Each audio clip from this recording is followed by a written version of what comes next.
Shalom.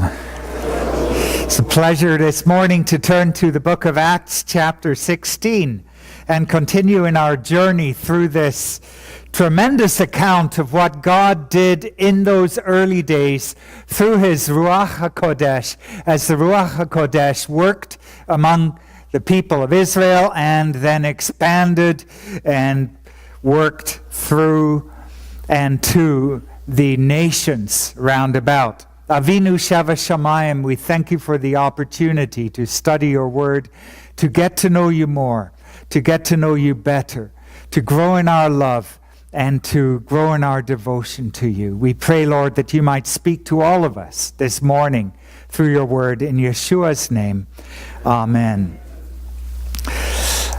Acts chapter 16. We have just come past the Jerusalem Council. We have come past that watershed in history where it was decided, how are we going to reach the world, and what is the message we are giving to the world concerning our Messiah and what he expects of us. What does God expect of the nations of the world? It was an important question in the early days. As we know, the believers are almost all Jewish at the beginning. And now as people from around the nations began to hear the good word, they came to faith in Messiah. And the natural question was, as most of them were God-fearers who had been attending the synagogue, who had been learning already about the God of Israel, what does God expect of me now that I have come to believe that Yeshua is the Messiah? And so we come to Acts chapter 16. The disciples have gone forth from Jerusalem. They have been preaching the message that was given to them. They have been instructing the believers in the ways that they should go.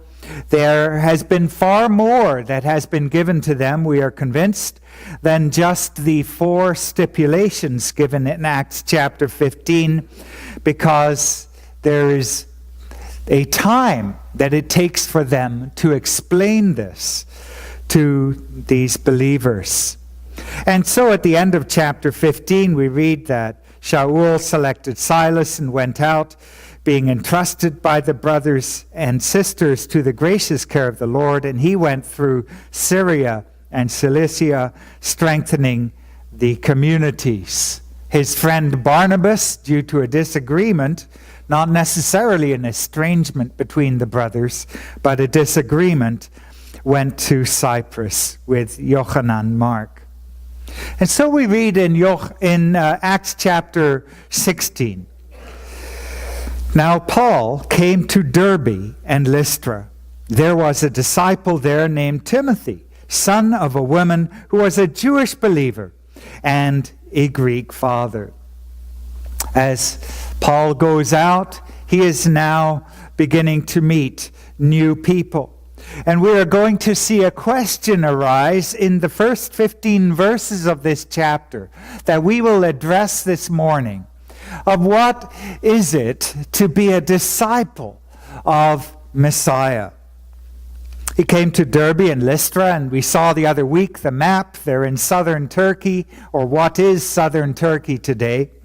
And they are in an area that is kind of on the fringes of what is at that time considered to be the Jewish world. It was, of course, centered in Jerusalem, but as we see in the beginning of Acts, the gospel goes forth from Jerusalem, and it goes to Samaria, and then to the uttermost parts of the earth. And the idea was, the further you are from Jerusalem, the further you are from the center of it all. As I speak, I'm reminded of a discussion I had with Moshe Rosen, the founder of Jews for Jesus, years ago. And he advised me and my wife, and he said, the further you stay away from headquarters. Now, he knew I worked for Chosen People Ministries, but I think this was somewhat of a self-admission. He said, the further you are away from headquarters, the better. I think there's some some value in that, and sometimes when you're around the headquarters, you end up fulfilling the agenda of those right at the headquarters, and you don't have the freedom to minister in the way that God might call you to do. But more, you're doing what people are telling you to do.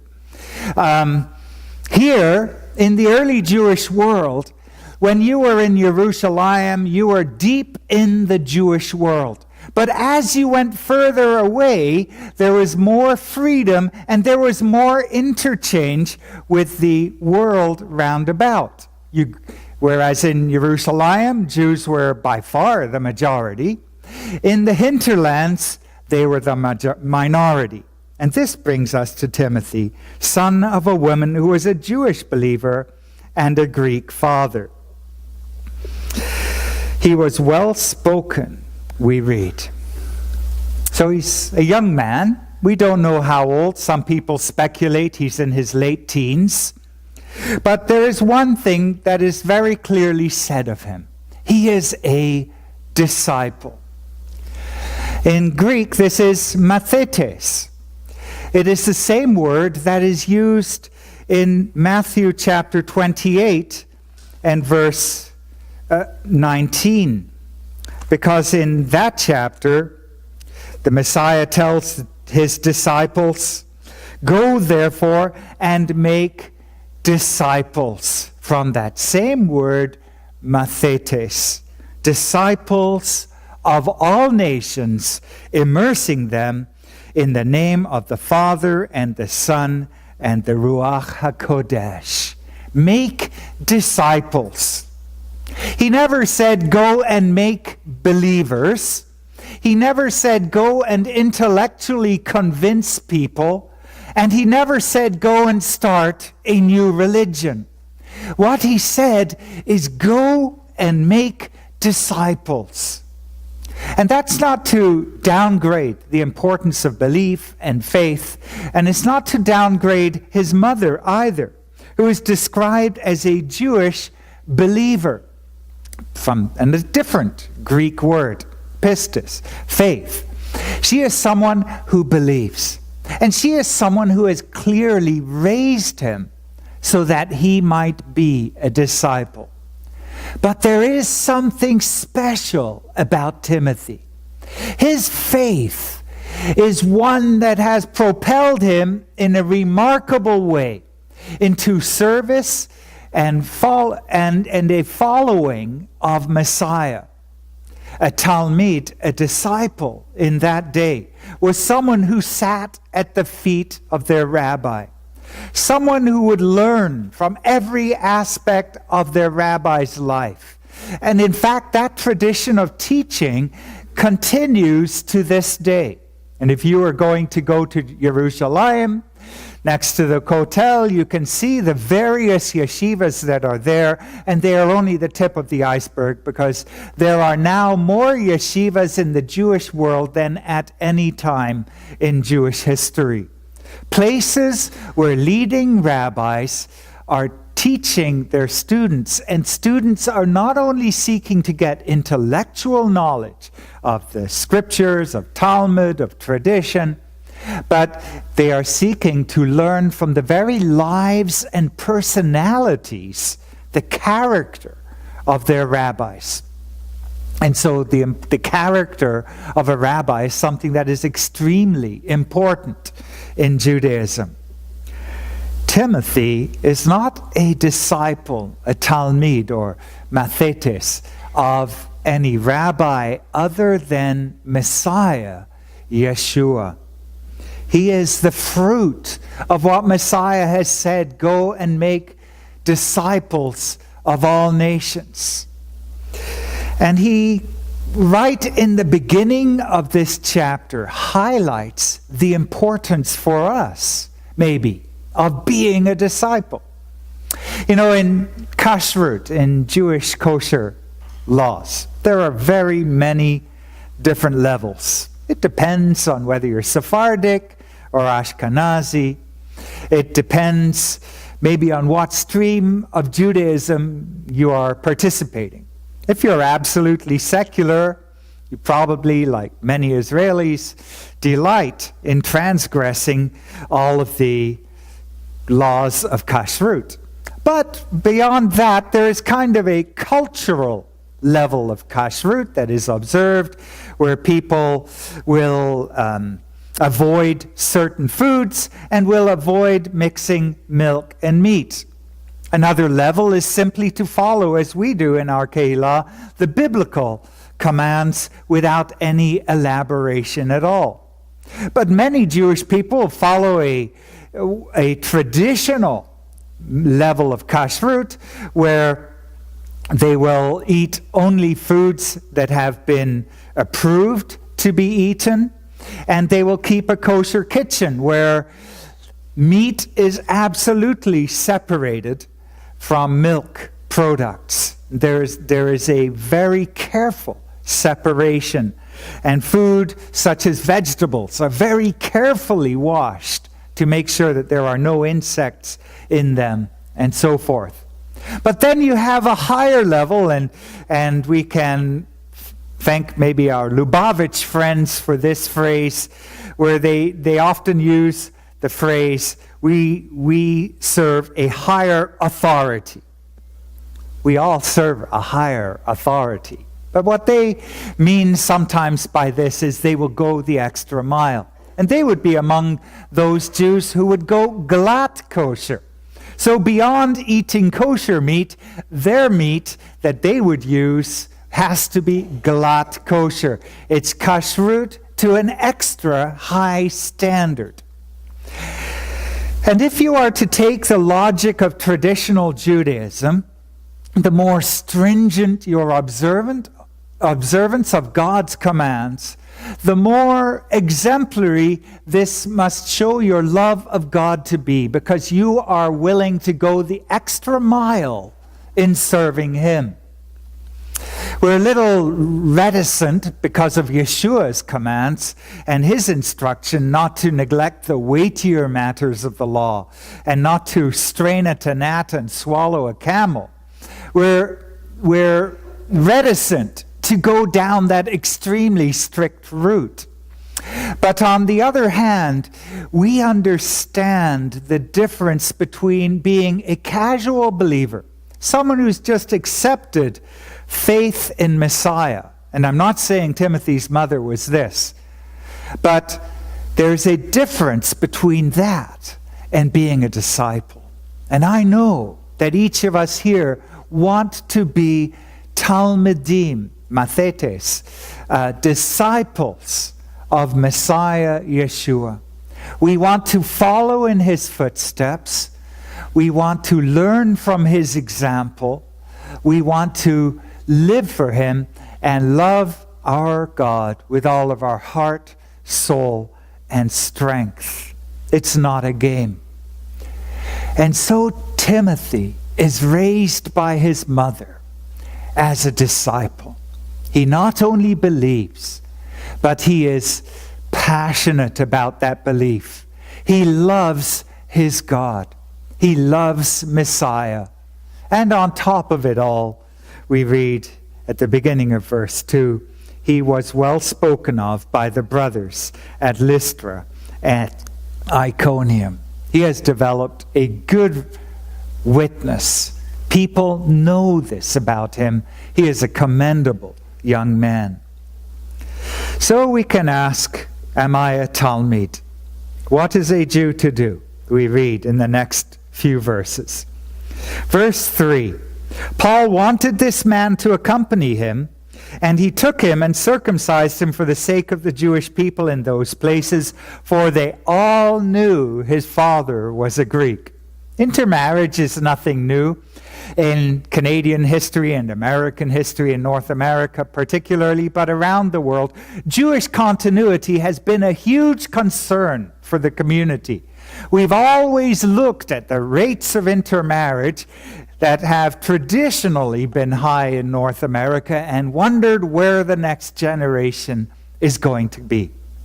Well, lo and behold, the Jewish people are still here.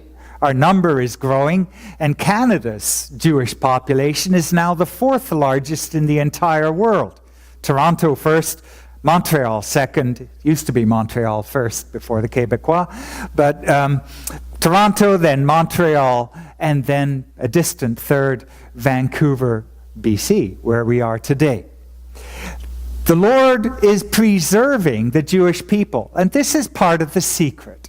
It is by inclusion rather than by exclusion. And this is what we see in Acts chapter 16. Paul knows that Timothy's father is Greek. The Greeks had a big problem with circumcision. Their philosophy really glorified the human body, which is fine, but when it comes in contrast to the Word of God, it's not. And so Timothy had never been circumcised because that was considered a desecration of the human body.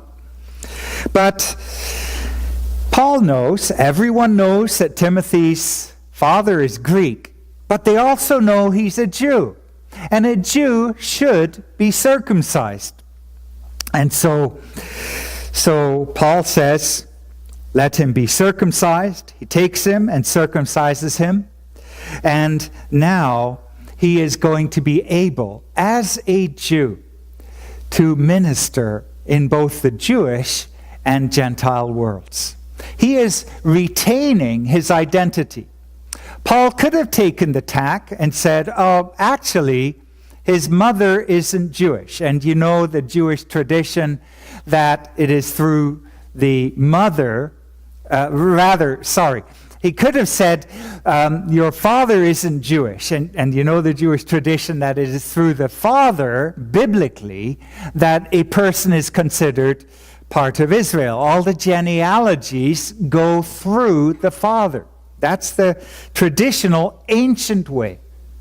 But Rav Shaul shows this principle of inclusion because here it is his mother that is Jewish, and Paul says, therefore, whatever the tradition is, therefore Timothy is Jewish. And that, I think, is the protocol for us today as believers. It doesn't matter whether the father or the mother is Jewish or both are Jewish. The children are Jewish if they have a Jewish parent. This is the principle that Rav Shaul was following.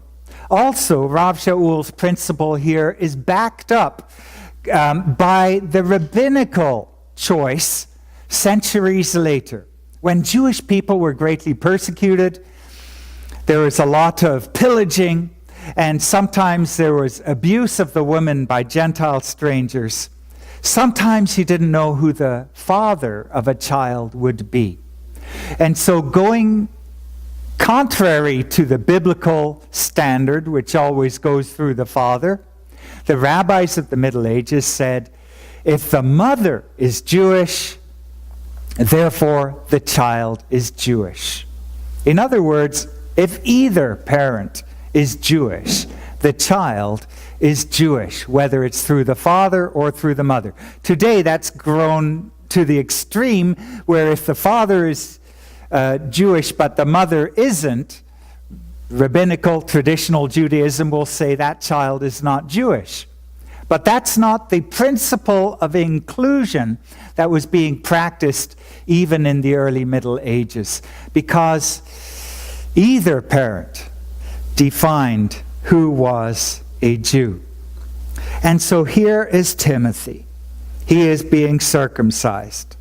Rav Shaul in 1 Corinthians 7 had said, whatever state you are in when you come to Messiah, whether circumcised or uncircumcised, remain in that condition. He wasn't speaking against what he did here in Acts chapter 16. What he was doing is saying, if you come to Messiah as a Jew, remain as a Jew. If you come as a Gentile, remain as a Gentile. God accepts you for who you are, with your identity, all of our identities, and he wants to celebrate that, not to annihilate that. That goes for the Gentile, and that goes for the Jew. But Rav Shaul, Paul, is reaching out to both Jews and Greeks. Everyone knows that Timothy's father is Greek, so Paul asserts his Jewishness.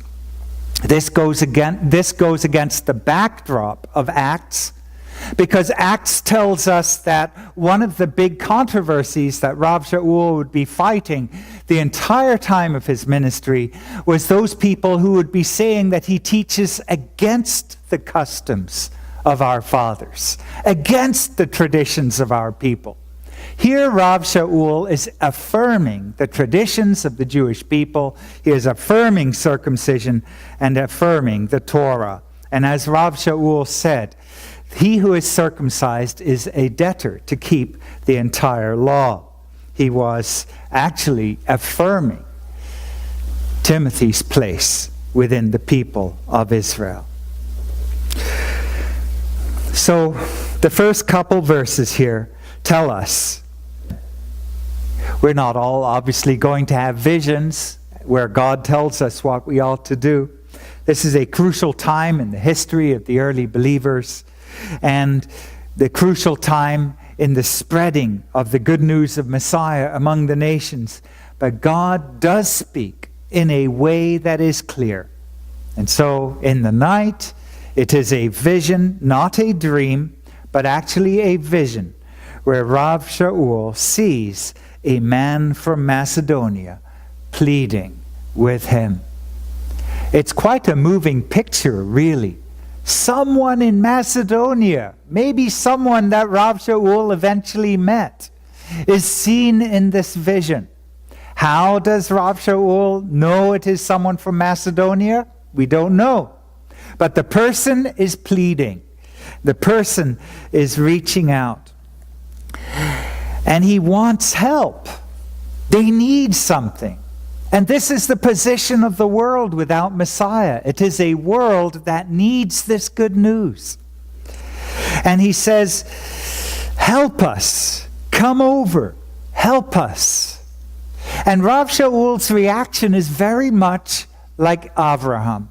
Remember Abraham, on a couple different occasions where God spoke to him, he gets up early in the morning to do what God has said. There is no delay. When God gives an instruction, the obedience is immediate. That's same for us. How can we be disciples? Maybe by following the example of Rav Shaul, Timothy, and Luke at this point, and Silas, as they go forth immediately to go to Macedonia, concluding that God had called them. It's just got to be an exciting thing. Going into the unknown. It's a little bit like Star Trek, to places where no one has gone before. But they are ready. They are willing to do what God has said.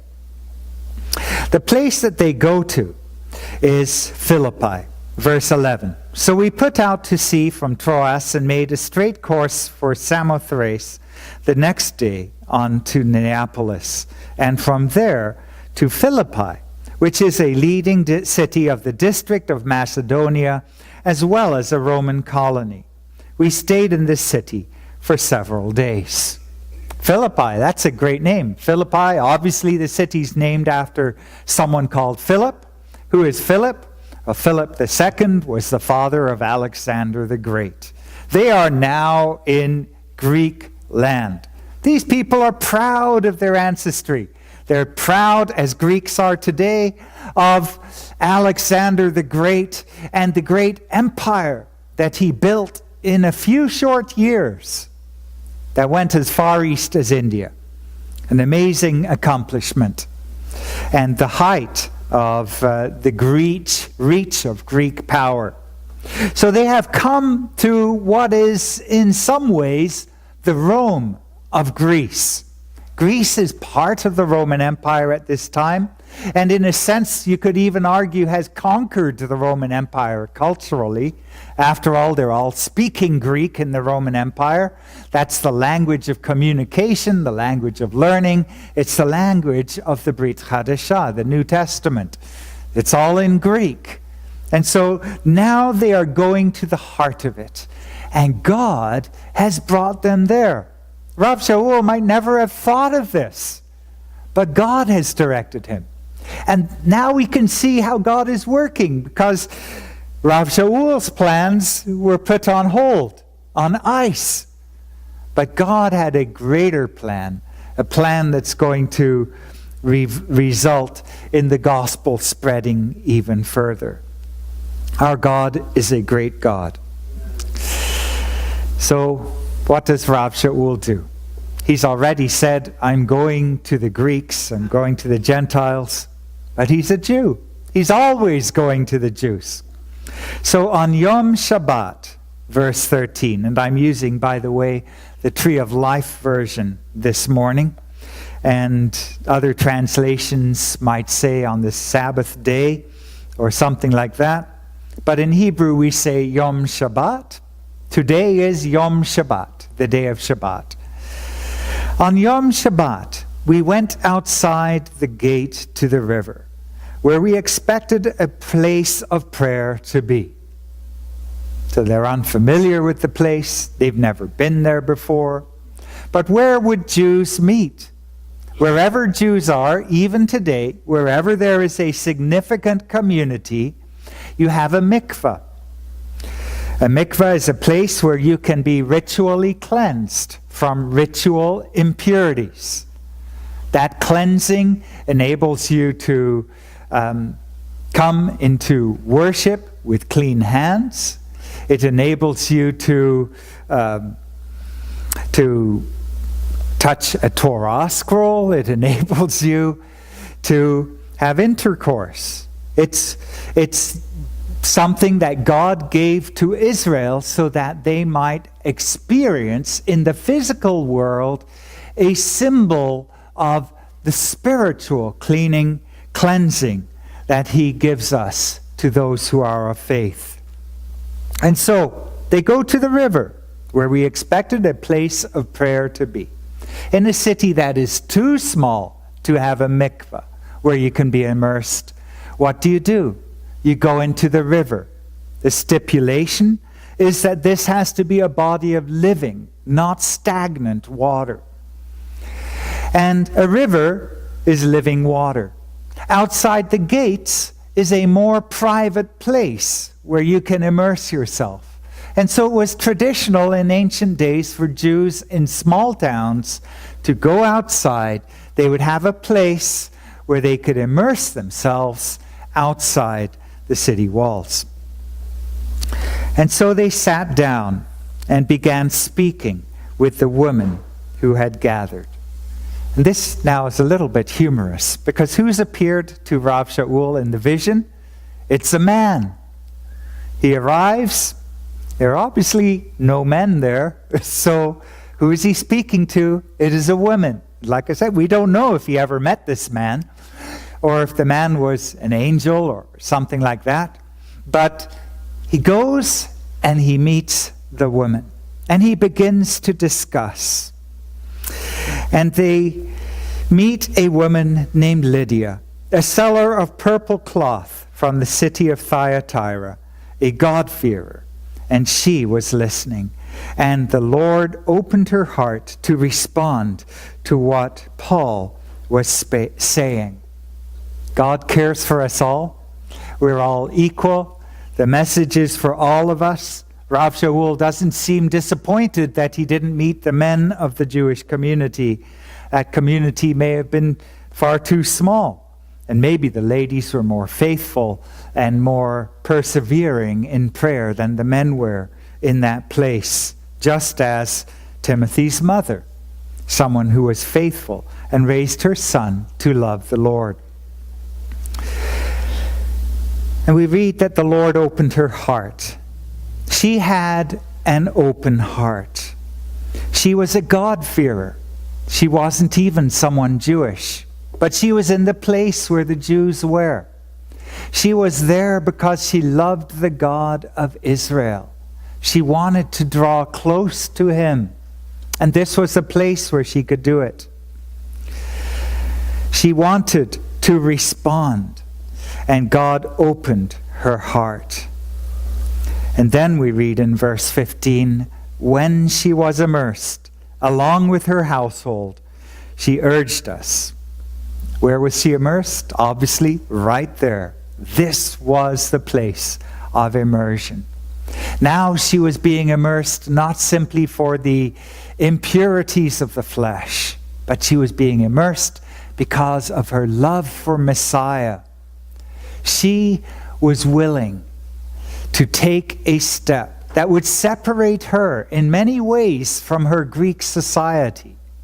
Just as for Jewish people today, to become immersed into Messiah, Yeshua, can bring separation from even those that we love and can bring alienation from the community as a whole. So in that day, for someone who was not Jewish to be immersed, to become essentially in the eyes of society in that day a Jew, to cross that line was going to mean alienation. She cared about God.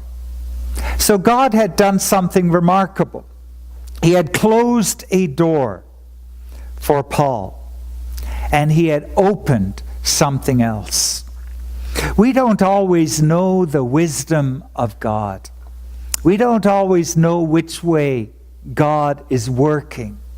There's a famous incident that some of us will remember about 20 some odd years ago of Nessim Waxman, who died about this time of year. And he was a sergeant, I think, in the Israeli army, and he was hitchhiking in Israel, and he was at a junction. And at that junction, finally a car came by, and there were some people in the car, guys, who had kippot on their heads. They were playing Hebrew music. They had a siddur and another commentary on the dashboard, and they invited him in. But it turned out they weren't Jews at all. They were Hamas terrorists. And he was captured, and they demanded that Israel release 200 of their compatriots or other terrorists in exchange for Nachshon's life. His family appealed to the Jewish community. They appealed to the U.S. president, to the Israeli prime minister. Jewish people around the world prayed for that family. And over 100,000 Jewish people came to the Kotel, the Western Wall in Jerusalem, to pray for the life of this young man who had been captured by Hamas terrorists, who said that they were going to kill him on Friday night. On Friday night, the Israeli commandos went to the place where he was. They had figured it out. And their intelligence was that there was a steel door between him and the outside. But when they arrived, they found there was not one steel door, but in fact 2 iron doors. And they completely lost the element of surprise. And by the time they got to him, he had been killed. The prayers of hundreds of thousands was not answered. The rabbi of his yeshiva said, God is a father. And he spoke from the same scriptures that we speak from. And so the truth is the same. Our God as a father is like an earthly father. Sometimes we ask our earthly fathers for something, and our earthly fathers don't give it to us, and we don't understand why. Our fathers don't do necessarily what we want. But we should never doubt the love of our fathers. And so it was on that day. Nessim Waxman had been killed. But we should never doubt the love of our God, because he cares for us. And Rav Shaul may have been upset that God didn't give him what he wanted, that he couldn't go and do what he wanted and go where he wanted. But God opened another door. And so it happened that God worked in the life of Lydia, her whole household being immersed. We call this Tevilah, or Messianic mikvah of Messiah. immersed in the name of Yeshua HaMashiach, and God opened the door to a new world for the good news of Messiah. It took, for Rav Shaul, it took being a Talmid, not simply a believer, but being someone who followed in the footsteps of his Messiah and was willing to go where he sent him without complaining, and to do so immediately with faith.